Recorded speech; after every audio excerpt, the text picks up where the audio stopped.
Chapter basics of environment. आइए इस chapter को समझते हैं। चलिए अब हम इन्वायरमेंट के बेसिक्स को समझते हैं। इन्वायरमेंट, सोचो एक जंगल है जहां पे बहुत सारे एनिमल्स और प्लांट रहते हैं। जंगल का इन्वायरमेंट उन सभी चीजों का कॉम्बिनेशन होता है जो उन एनिमल्स और प्लांट को सरवाइव करने में मदद करती है। ये चीजें कुछ बायोटिक यानी कि लिविंग और कुछ एबायोटिक यानी कि नॉन लिविंग हो सकती है। बायोटिक फैक्टर का मतलब है सारे लिविंग ऑर्गेनिज्म जैसे एनिमल्स, प्लांट और जो डेथ और डिकेइंग मैटर है जैसे डेथ प्लांट या एनिमल, ये सब एक दूसरे के साथ इंटरेक्ट करते हैं। एबायोटिक फैक्टर का मतलब है वो चीजें जो लिविंग नहीं होती जैसे हवा, पानी, टेम्परेचर, मिनरल्स एक्सेट्रा। ये चीजें भी इन्वायरमेंट का पार्ट है और ऑर्गेनिज्म को अपने लाइफ प्रोसेस चलाने में हेल्प करती है। अब हैबिटेट, अब इमेजिन करो एक पार्टिकुलर एनिमल का घर। जैसे एक टाइगर का हैबिटेट जंगल है। हैबिटेट वो फिजिकल इन्वायरमेंट होता है जहां एक ऑर्गेनिज्म रहता है। मल्टीपल ऑर्गेनिज्म अपने कॉमन नीड्स के बेसिस पे एक ही हैबिटेट शेयर करते हैं। जैसे जंगल में बहुत सारे एनिमल एक ही जंगल में रहते हैं। हैबिटेट और इन्वायरमेंट का डिफरेंस समझना जरूरी है। एक हैबिटेट एक स्पेसिफिक प्लेस है जहां ऑर्गेनिज्म रहते हैं, जबकि इन्वायरमेंट उस जगह का पूरा सिस्टम है जो एबायोटिक और बायोटिक फैक्टर का कॉम्बिनेशन होता है। अब बायोटिक और एबायोटिक का डिफरेंस देखते हैं। बायोटिक फैक्टर जैसे प्लांट, एनिमल, फंगाई और बैक्टीरिया, ये सब अपने इन्वायरमेंट में एक रोल प्ले करते हैं। जैसे प्लांट ऑक्सीजन देते हैं, एनिमल कार्बन डाइऑक्साइड रिलीज करते हैं और फंगा डिकेइंग मैटर को ब्रेक डाउन करते हैं। एबायोटिक फैक्टर, ये वो चीजें हैं जो लिविंग नहीं होती लेकिन ऑर्गेनिज्म के सर्वाइवल के लिए जरूरी होती है। जैसे टेम्परेचर, पानी, सनलाइट और मिनरल्स। अगर टेम्परेचर बहुत हाई हो या पानी की कमी हो तो ऑर्गेनिज्म का सर्वाइवल मुश्किल हो सकता है। अब ह्यूमस, ह्यूमस एक ऑर्गेनिक कंपोनेंट है जो सॉइल में होता है। ये डेड प्लांट और एनिमल्स के डिकम्पोजिशन से बनता है। ह्यूमस सॉइल को फर्टाइल बनाता है और प्लांट को ग्रोथ के लिए न्यूट्रिएंट्स प्रोवाइड करता है। अब ऑर्गेनिक एंड इनऑर्गेनिक कंपाउंड्स को देखते हैं। ऑर्गेनिक कंपाउंड, ये कंपाउंड प्लांट्स और एनिमल से मिलते हैं। इसमें कार्बन हाइड्रोजन बॉन्ड होते हैं जैसे carbohydrates, protein, fats etcetera.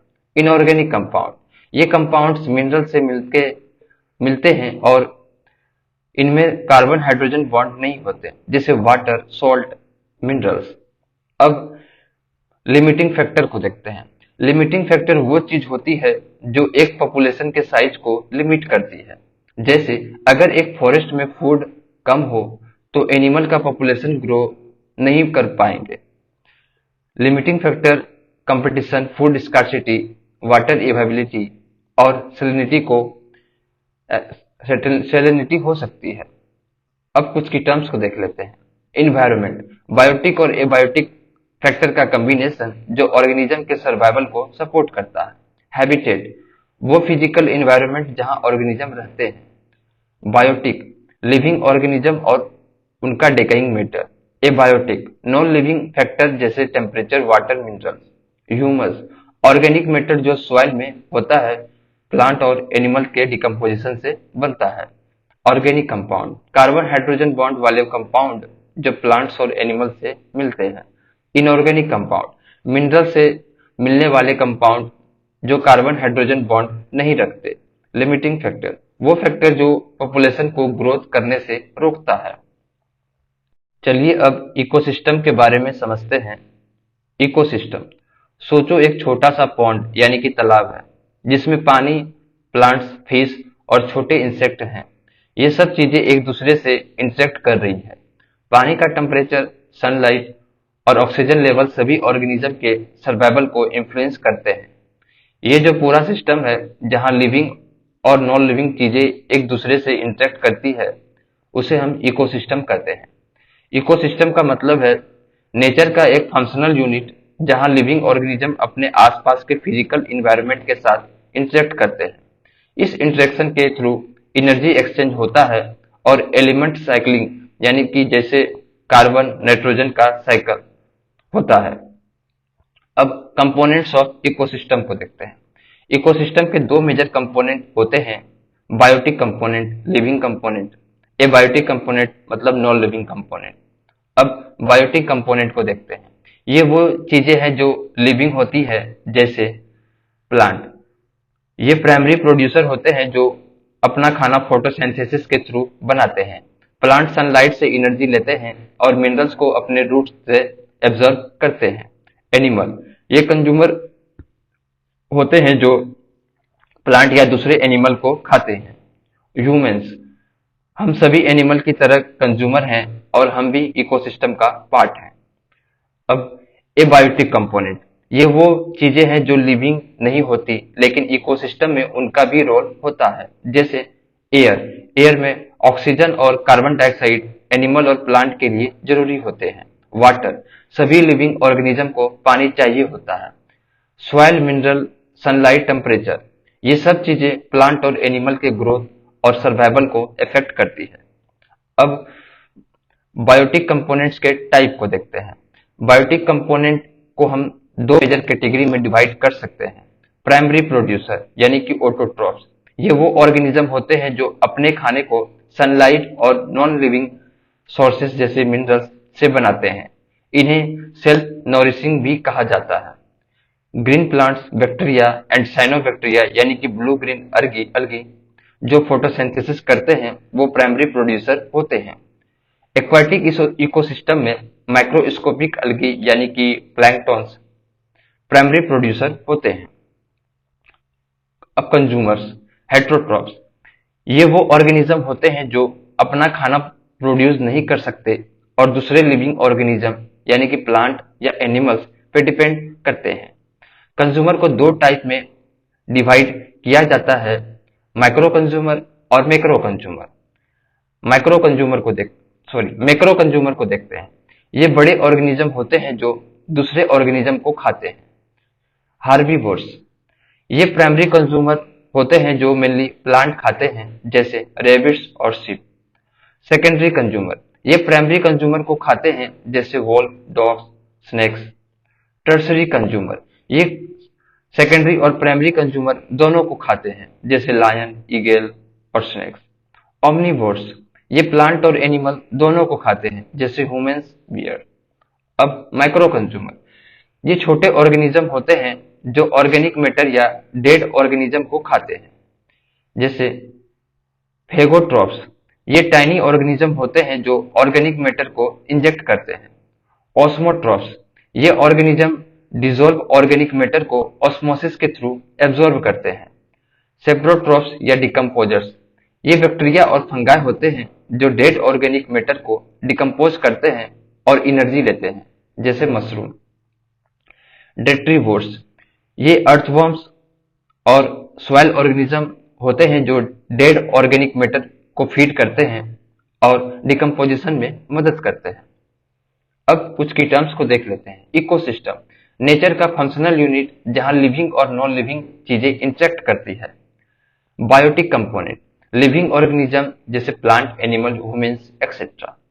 Abiotic component, non living factors like air, water, soil, temperature, sunlight, etc. Primary producer, autotrophs, organism जो अपना खाना सनलाइट से बनाता है, जैसे प्लांट, अलगी। कंज्यूमर, हेटेरोट्रॉफ्स, ऑर्गेनिज्म जो अपना खाना दूसरे लिविंग ऑर्गेनिज्म से लेते हैं, जैसे हार्बीवोर्स, कार्निवोर्स। मैक्रो कंज्यूमर्स, बड़ी ऑर्गेनिज्म जो दूसरे ऑर्गेनिज्म को खाते हैं, जैसे herbivores. Secondary, tertiary consumer. Micro consumer, छोटे ऑर्गेनिज्म जो ऑर्गेनिक मैटर या डेड ऑर्गेनिज्म को खाते हैं, जैसे फेगोट्रॉप्स, सेप्रोट्रॉप्स, डेट्रीवोर्स एक्सेट्रा। चलिए अब एबायोटिक कंपोनेंट के इफेक्ट को समझते हैं, जो टेरेस्ट्रियल ऑटोट्रॉफ्स यानी कि प्लांट पर पड़ते हैं। ये इफेक्ट प्लांट के ग्रोथ, सर्वाइवल और डेवलपमेंट को कैसे इन्फ्लुएंस करते हैं, ये समझते हैं। लाइट का इफेक्ट, सोचो एक प्लांट है जो अपने ग्रोथ के लिए लाइट का यूज करता है। सनलाइट का इंटेंसिटी उसकी ग्रोथ को कैसे इफेक्ट करती है ये समझते हैं। हाई इंटेंसिटी लाइट, जब लाइट की इंटेंसिटी ज्यादा होती है तो प्लांट का रूट ग्रोथ ज्यादा होता है और शूट ग्रोथ कम होता है। इससे प्लांट में इंक्रीज ट्रांसपीरेशन यानी कि पानी का इवापोरेशन होता है और लीव्स स्मॉलर और थिकर हो जाती है। शॉर्ट स्टिम भी डेवलप होती है। लो इंटेंसिटी लाइट, अगर लाइट की इंटेंसिटी कम होती है तो प्लांट का ग्रोथ, फ्लावरिंग और फ्रूटिंग स्लो हो जाता है। मिनिमम लाइट इंटेंसिटी, जब लाइट इंटेंसिटी मिनिमम से कम हो जाती है तो प्लांट का ग्रोथ बंद हो जाता है और CO2 का एक्यूमुलेशन होता है जो प्लांट के लिए हार्मफुल होता है। रेड और ब्लू लाइट, फोटोसिंथेसिस के लिए रेड और ब्लू लाइट सबसे ज्यादा इफेक्टिव होती है। अगर प्लांट ब्लू लाइट में ग्रो करते हैं तो वो स्मॉल होते हैं। अल्ट्रावायलेट लाइट में प्लांट ड्वार्फ यानी कि छोटे हो जाते हैं। रेड लाइट से सेल इलोंगेट होते हैं और प्लांट इटाइलेटेड यानी कि लंबी और पेटली हो जाते हैं। अब फ्रोस्ट का इफेक्ट को देखते हैं। फ्रोस्ट यानी कि सर्द हवा या बर्फ। फ्रोस्ट का प्लांट के ग्रोथ पर काफी नेगेटिव इफेक्ट पड़ता है, जैसे फ्रीजिंग ऑफ सॉइल मॉइस्चर। जब सॉइल में मॉइस्चर फ्रीज हो जाता है तो ट्रांसपीरेशन इंक्रीज होता है और रूट को पानी सप्लाई नहीं मिल पाती, जिससे प्लांट मर जाता है। साल्ट कंसेंट्रेशन इंक्रीज, फ्रोस्ट के वजह से साल्ट का कंसेंट्रेशन भी बढ़ जाता है जो प्लांट के लिए हार्मफुल होता है। इसे डिहाइड्रेशन यानी कि पानी की कमी होती है और कैंकर फॉर्मेशन यानी कि फंगल डिजीजेज हो सकते हैं। अब स्नो का इफेक्ट को देखते हैं। स्नो का प्लांट के ग्रोथ पर कुछ पॉजिटिव और नेगेटिव इफेक्ट होते हैं, जैसे shorten vegetative growth. Snow plant के वेजिटेटिव ग्रोथ को शॉर्टेन यानी कि कम कर देती है। Act as a blanket, snow एक ब्लैंकेट की तरह काम करती है जो टेम्परेचर को फर्दर डिक्रीज होने से रोकता है और सीडलिंग को एक्सेसिव कोल्ड और फ्रोस्ट से प्रोटेक्ट करता है। अब टेम्परेचर का इफेक्ट को देखते हैं। टेम्परेचर का प्लांट के ग्रोथ पर काफी बड़ा इफेक्ट पड़ता है। सोचो एक प्लांट है जो हाई टेम्परेचर में ग्रो कर रहा है। हाई टेम्परेचर, अगर टेम्परेचर बहुत हाई हो तो प्लांट के प्रोटोप्लाज्मिक प्रोटीन कोएगुलेट यानी कि सोलिडिफाई हो जाते हैं, जिससे प्लांट मर जाता है। लेकिन कुछ बैक्टीरिया हाई टेम्परेचर में भी सर्वाइव कर सकते हैं। Disturbance in respiration and photosynthesis, high temperature से रेस्पिरेशन और फोटोसिंथेसिस का बैलेंस डिस्टर्ब हो जाता है और प्लांट टिश्यू डेसिकेट यानी कि सूख जाते हैं। इससे प्लांट के पास पानी की कमी हो जाती है जो उसके सर्वाइवल के लिए हार्मफुल है। अब नाइट्रोजन का इफेक्ट को देखते हैं। नाइट्रोजन एक इम्पोर्टेंट न्यूट्रिएंट्स है जो प्लांट को ग्रोथ के लिए चाहिए होती है, लेकिन कंपटीशन फॉर नाइट्रोजन, प्लांट और माइक्रोब्स के बीच नाइट्रोजन के लिए कंपटीशन होता है। सॉइल में नाइट्रोजन लिमिटेड होती है, इसलिए नाइट्रोजन एक लिमिटिंग न्यूट्रिएंट्स होता है जो प्लांट की ग्रोथ को लिमिट कर सकता है। ये चीज नेचुरल और एग्रीकल्चर इकोसिस्टम दोनों में होती है। डाइबैक, डाइबैक एक प्रोसेस है जिसमें प्लांट का टिप्स यानी कि शूट पहले मरने लगता है। ये एक एडेप्टिव मैकेनिज्म होता है जिसमें प्लांट अपने शूट को ड्रॉट यानी कि सूखने जैसे एडवर्स कंडीशन से बचाने के लिए डाई कर देते हैं, लेकिन रूट जिंदा रहता है और कुछ सालों तक सरवाइव करते हैं। एग्जाम्पल साल, रेड सेंडर्स और सिल्क कॉटन ट्री जैसे प्लांट में ये डाइबैक प्रोसेस देखा जाता है। अब कुछ की टर्म्स को देख लेते हैं। लाइट इंटेंसिटी प्लांट के ग्रोथ, ट्रांसपीरेशन और फोटोसिंथेसिस को इन्फ्लुएंस करता है। फ्रोस्ट, फ्रीजिंग टेम्परेचर प्लांट के लिए हार्मफुल होता है। प्लांट की सप्लाई रुकने से प्लांट मर जाते हैं। स्नो प्लांट को एक्सेसिव कोल्ड से प्रोटेक्ट करता है, लेकिन वेजिटेटिव ग्रोथ को शॉर्टेन करता है। टेम्परेचर, हाई टेम्परेचर से प्लांट के प्रोटीन कोगुलेट हो जाते हैं और प्लांट मर जाते हैं। नाइट्रोजन एक लिमिटिंग न्यूट्रिएंट्स है जो प्लांट और माइक्रोब्स के बीच कंपटीशन का कारण बनता है। डाइबैक, प्लांट के शूट का मरना लेकिन रूट जिंदा रहता है, जो ड्रॉट कंडीशन से बचने का एक मैकेनिज्म है। इकोलॉजी के बारे में समझते हैं। इकोलॉजी एक ऐसी ब्रांच है जो ऑर्गेनिज्म के बीच की रिलेशंस और उनके फिजिकल सराउंडिंग यानी कि इन्वायरमेंट के बारे में स्टडी करती है। ये समझना जरूरी है क्योंकि इकोलॉजी के कॉन्सेप्ट हमारे इन्वायरमेंट और नेचर को समझने में मदद करते हैं। इकोलॉजी, सोचो हम एक जंगल में घूम रहे हैं। वहां प्लांट, एनिमल्स और उनके आसपास का इन्वायरमेंट सब एक दूसरे के साथ इंटरेक्ट कर रहे हैं। ये इंटरेक्शन एनर्जी फ्लो और मिनरल साइकिलिंग के थ्रू होता है।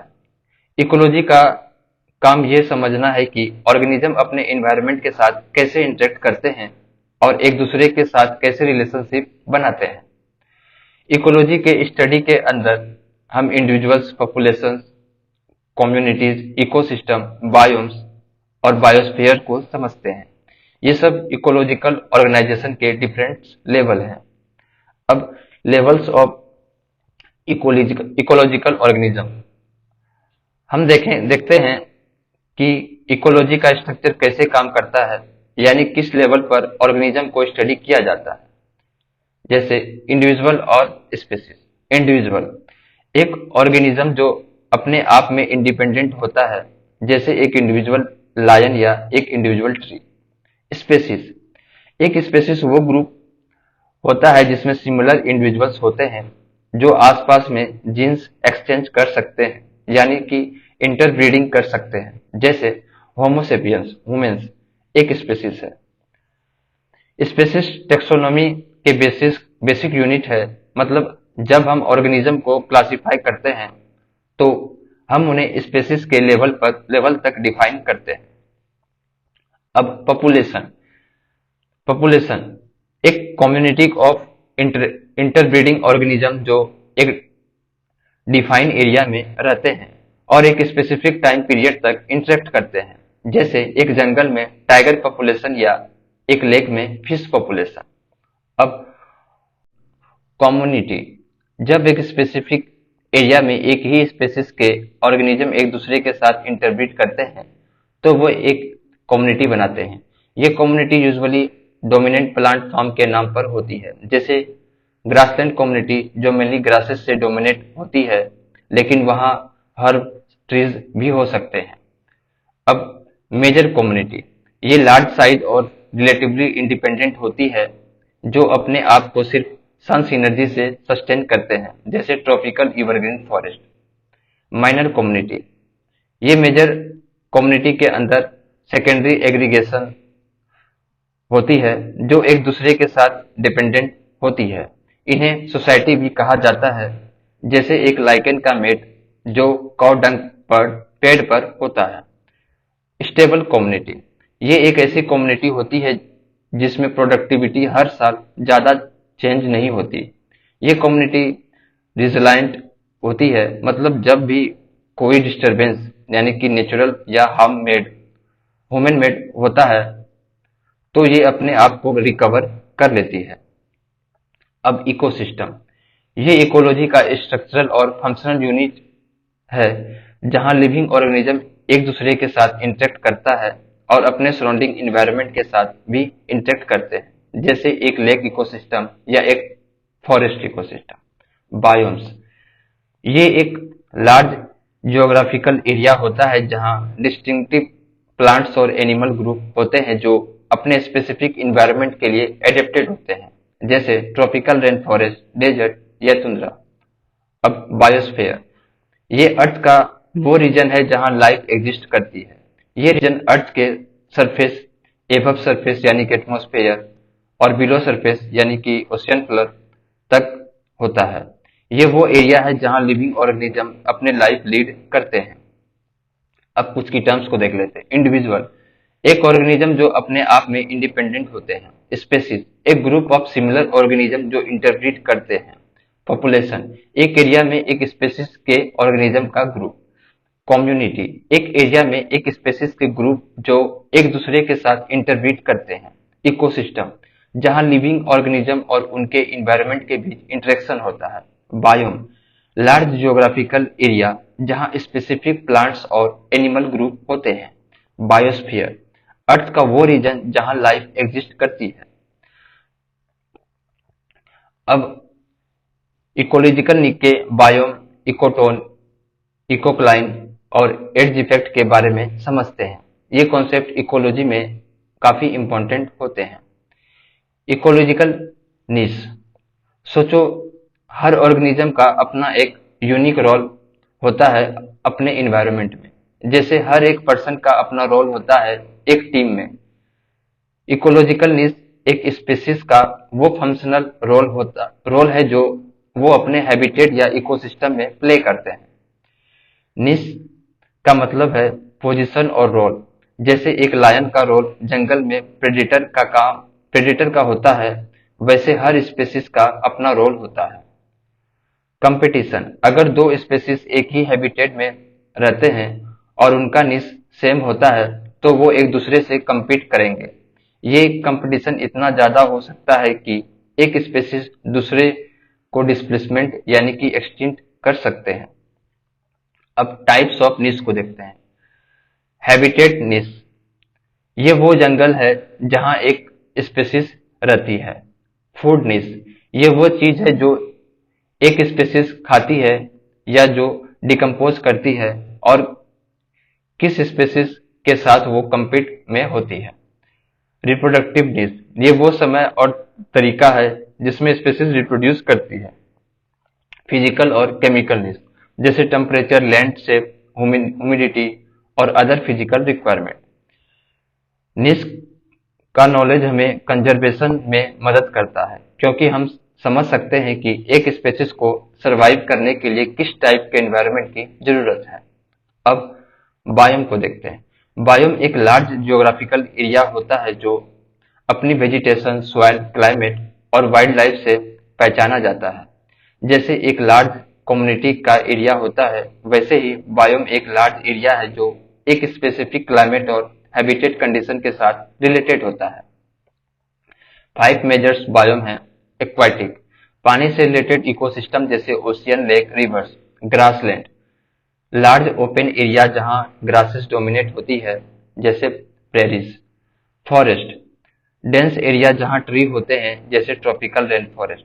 डेजर्ट, एरिड रीजन जहां पानी कम होती है जैसे Sahara desert. Tundra, cold dry region जहां वेजिटेशन लिमिटेड होती है जैसे आर्टिक टुंड्रा। बायोम एक ब्रॉड कैटेगरी है, लेकिन एक बायोम के अंदर काफी हैबिटेट हो सकते हैं, जैसे टाइगा फॉरेस्ट जो टेम्परेट रीजन के बियॉन्ड हर कॉन्टिनेंट में पाई जाती है। अब बात करते हैं इकोटोन। इकोटोन एक ट्रांजिशन जोन होता है जहां दो बायोम या इकोसिस्टम मिलते हैं। ये एक ऐसी जगह होती है जहां दो कम्युनिटीज मिलती है और अपने कैरेक्टरिस्टिक्स को शेयर करती है। जैसे मैनग्रोव फॉरेस्ट जो मेराइन और टेरेस्ट्रियल इकोसिस्टम के बीच होती है। ये ग्रासलैंड जो फॉरेस्ट और डेजर्ट के बीच होती है। अब types of ecotone. Narrow ecotone, जैसे ग्रासलैंड और फॉरेस्ट के बीच का जोन। वाइड इकोटोन, जैसे फॉरेस्ट और डेजर्ट के बीच का जोन। इकोटोन में प्रोडक्टिविटी काफी ज्यादा होती है क्योंकि यहाँ पर एडजेसेंट इकोसिस्टम के वाइड रेंजिंग स्पेसीज मिलते हैं, इसलिए ये एरिया हाई बायोडाइवर्सिटी का होता है। अब इकोक्लाइन। इकोक्लाइन एक ग्रेजुअल चेंज होता है एक इकोसिस्टम से दूसरे इकोसिस्टम में। ये चेंज एबायोटिक फैक्टर जैसे temperature, altitude, salinity, depth etcetera के थ्रू होता है। इकोक्लाइन में कोई साफ बाउंड्री नहीं होती, मतलब स्पेसीज कंपोजिशन एक इकोसिस्टम से दूसरे इकोसिस्टम में धीरे धीरे चेंज होती है। जैसे अल्टीट्यूड के इंक्रीज होने पर वेजिटेशन भी चेंज होती है। अब एज इफेक्ट और एज स्पेसीज को देखते हैं। एज इफेक्ट का मतलब है कि जब दो इकोसिस्टम या बायोम का बाउंड्री एक दूसरे के साथ मिलता है तो वहां पर स्पेसीज डाइवर्सिटी काफी ज्यादा होती है। इस जोन में स्पेसीज और पॉपुलेशन डेंसिटी भी ज्यादा होती है। एज स्पेसीज, ये वो स्पेसीज होती है जो प्राइमरी या ज्यादातर इस बाउंड्री जोन में पाई जाती है, जैसे बर्ड्स जो फॉरेस्ट और डेजर्ट के बीच के इकोटोन में ज्यादा देखा जाता है। अब कुछ की टर्म्स को देख लेते हैं। इकोलॉजिकल निश, स्पेसीज का यूनिक फंक्शनल रोल अपने हैबिटेट में। Biomes, large geographical area with specific vegetation, soil and climate. Ecotone, transition zone between two biomes with characteristics of both. Ecocline, gradual changes from one ecosystem to another without sharp boundaries. Edge effect, high species diversity and population density at the boundary of two ecosystems. Edge species found primarily in the ecotone zone. अब biosphere का concept समझते हैं, जो कि काफी interesting है। ये हमारे अर्थ पर लाइफ को सपोर्ट करता है। बायोस्फीयर एक ऐसा जोन है जहां लाइफ एग्जिस्ट करती है, और ये लिथोस्फीयर यानी कि अर्थ की सरफेस, हाइड्रोस्फीयर यानी कि पानी, और एटमॉस्फेयर यानी कि एयर के इंटरेक्शन से बनता है। आइए समझते हैं। बायोस्फीयर बायोस्फीयर अर्थ के उन एरिया को रिप्रेजेंट करता है जहां लाइफ प्रेजेंट होती है। ये सब लिविंग ऑर्गेनिज्म जैसे प्लांट, एनिमल, माइक्रो ऑर्गेनिज्म और उनके डेड ऑर्गेनिक मैटर को इंक्लूड करता है। ये तीन मेजर कंपोनेंट से मिलके बनते हैं, जैसे लिथोस्फेयर अर्थ की सॉलिड सरफेस जैसे जमीन, रॉक, माउंटेन्स। हाइड्रोस्फेयर पानी का पोर्शन जैसे ocean, lake, reverse. Atmosphere air का पोर्शन जो हमारे आसपास होता है। अब बायोस्फीयर के लिमिटेशंस को देखते हैं। बायोस्फीयर अर्थ के उन एरिया तक लिमिटेड है जहां लाइफ सपोर्ट करने की कंडीशन होती है। एक्सट्रीम कंडीशन, नॉर्थ और साउथ पोल, यहाँ पर एक्सट्रीम कोल्ड और हर्श कंडीशन होती है, इसलिए लाइफ काफी लिमिटेड होती है। हाईएस्ट माउंटेन जैसे माउंट एवरेस्ट, जहां ऑक्सीजन की कमी और एक्सट्रीम कोल्ड है, वहां भी लाइफ लिमिटेड होती है। डीपेस्ट ओशियन, ओशियन के डीपेस्ट पार्ट में भी प्रेशर और टेम्परेचर इतना ज्यादा होता है कि लाइफ सरवाइव करना मुश्किल होता है। अब डोरमेंट लाइफ, कुछ माइक्रो ऑर्गेनिज्म जैसे फंगाई और बैक्टीरिया हाई अल्टीट्यूड पर जैसे 8000 मीटर से ज्यादा तक भी पाए जाते हैं, लेकिन उनका लाइफ फॉर्म डोरमेंट होता है। इसका मतलब है कि उनका मेटाबॉलिक एक्टिविटी रुक जाता है और वो इनएक्टिव स्टेट में रहते हैं। अब प्रिंसिपल ऑफ इकोलॉजी को समझते हैं, जो हमारे लिए बहुत जरूरी है, क्योंकि ये हमें बताता है कि ऑर्गेनिज्म अपने इन्वायरमेंट के साथ किस तरह से एडेप्ट करते हैं और कैसे उनका इवोल्यूशन होता है। चलिए समझते हैं। एडेप्टेशन एडेप्टेशन का मतलब है एक ऑर्गेनिज्म का अपने एनवायरनमेंट के हिसाब से अपने अपीयरेंस, बिहेवियर या स्ट्रक्चर को मॉडिफाई करना, ताकि वो अपने एनवायरनमेंट में सरवाइव कर सके। टाइप्स ऑफ एडेप्टेशन को देखते हैं। मॉर्फोलॉजिकल एडेप्टेशन, ये फिजिकल स्ट्रक्चर का चेंज होता है, जैसे फेनेक फॉक्स जो डेजर्ट में रहते हैं, उसके बड़े कान होते हैं। ये कान उसके बॉडी से हीट को रेडिएट करते हैं, जो उसकी कूलिंग में मदद करता है। एलन रूल्स कहता है कि कोल्ड क्लाइमेट में एनिमल के बॉडी पार्ट्स जैसे कि कान और लिम्स छोटे होते हैं ताकि हीट लॉस कम हो।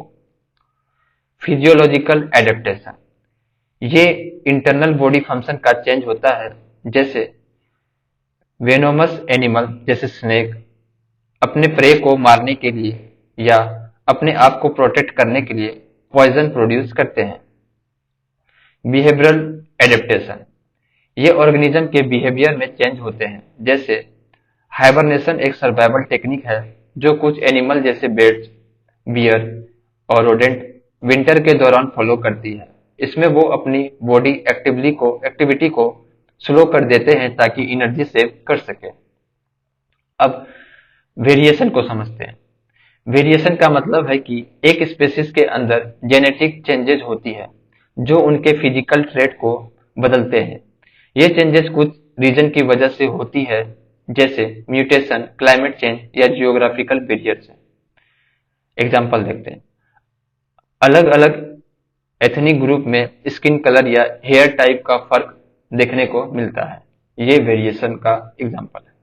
अब एडेप्टिव रेडिएशन, ये एक प्रोसेस है जिसमें एक एंसेस्ट्रल स्पेसीज अपने इन्वायरमेंट के हिसाब से नए फॉर्म में डाइवर्सिफाई होती है। जैसे एक स्पेसीज जो एक स्पेसिफिक इन्वायरमेंट में रहती है, वो नए निशे यानी कि इन्वायरमेंटल चैलेंजेस के अकॉर्डिंग अपने आप को एडेप्ट कर लेती है और नए स्पेसीज का फॉर्मेशन होता है। अब स्पेसिएशन, स्पेसिएशन का मतलब है नए स्पेसीज का फॉर्मेशन। ये दो तरीके से हो सकता है। एलोपेट्रिक स्पेसिएशन यानी कि जियोग्राफिक आइसोलेशन, जब पॉपुलेशन ज्योग्राफिक बैरियर जैसे माउंटेन रिवर्स की वजह से अलग हो जाती है और फिर वो अपने अपने इन्वायरमेंट में इवॉल्व करके नए स्पेसीज बन जाते हैं। सिम्पैट्रिक स्पेसिएशन, ये तब होता है जब नए स्पेसीज बिना किसी फिजिकल बैरियर के डेवलप हो जाते हैं। ये डिफरेंट फूड सोर्सेस या बिहेवियर की वजह से हो सकता है। अब म्यूटेशन, म्यूटेशन एक ऐसा प्रोसेस है जिसमें डीएनए रेप्लिकेशन के दौरान गलती होती है और नए जीन का क्रिएशन होता है। इससे स्पेसीज के अंदर वेरिएशन आता है और हर इंडिविजुअल आइडेंटिकल नहीं होता। अब नेचुरल सिलेक्शन, डार्विन्स और वेलेस ने नेचुरल सिलेक्शन को प्रपोज किया था। ये एक प्रोसेस है जिसमें ऑर्गेनिज्म अपने इन्वायरमेंट के हिसाब से अपने ट्रेड्स को एडेप्ट करते हैं और जो ट्रेड्स उन्हें सरवाइव करने में मदद करते हैं वो उनके प्रोजेनी तक ट्रांसफर होते हैं। जैसे अगर किसी इन्वायरमेंट में एक ऑर्गेनिज्म के पास ऐसा ट्रेड्स है जो उसे ज्यादा सरवाइव करने में मदद करते हैं तो वो अपने ऑफस्प्रिंग को भी वो ट्रेड पास करेगा। अब इवोल्यूशन, इवोल्यूशन एक प्रोसेस है जिसमें ऑर्गेनिज्म अपने जेनेटिक मेकअप में चेंजेस करते हैं ओवर टाइम। ये चेंजेस उन्हें अपने इन्वायरमेंट के लिए ज्यादा सुटेबल बना देता है। डार्विन और वेलेस की थ्योरी ऑफ इवोल्यूशन को आज भी नियो डार्विनिज्म के रूप में एक्सटेंड किया गया है, जिसमें जेनेटिक का भी रोल समझा गया है। अब एक्सटिंक्शन, एक्सटिंक्शन का मतलब है एक स्पेसीज का कंप्लीटली डिस्पेयर हो जाना।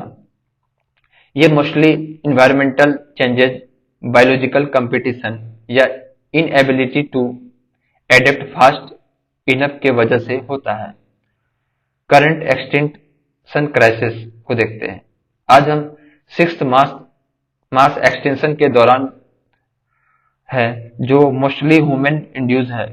ह्यूमन एक्टिविटी जैसे over exploitation of resources, habitat loss, population और क्लाइमेट चेंजेस की वजह से स्पीशीज रैपिडली एक्सटिंक्ट हो रहे हैं।